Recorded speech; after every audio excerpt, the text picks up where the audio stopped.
ঘড়িতে সকাল আর আমার দিনের দৌড় শুরু। নমস্কার, রাধে রাধে। লাইভ উইথ বিনির আরেকটি মিনি ব্লগে আপনাদের স্বাগত। সকালটা শুরু হলো রান্নাঘর থেকে। সোমবার আয়ুষের স্কুল আছে, তাই তাড়াতাড়ি রান্নাটা করে নিয়ে ওকে রেডি করতে হবে। আজকের ব্রেকফাস্ট পরোটা আর সবজি দিয়ে ডাল।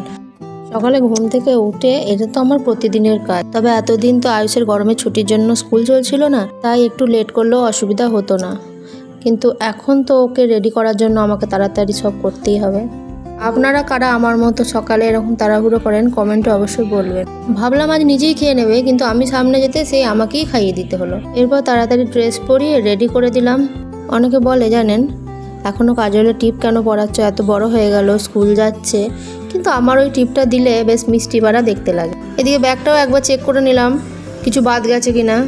আয়ুষের স্কুলে এখন একটা নতুন জিনিস শিখিয়েছে, সেটা হলো সকালে সবাইকে প্রণাম করা, বাবাকে, মাকে, ম্যাডামদের। আয়ুষ এবার ওর বাপির সাথে স্কুলের দিকে। এরকমই ব্লগ দেখতে আমার চ্যানেলটা সাবস্ক্রাইব করুন।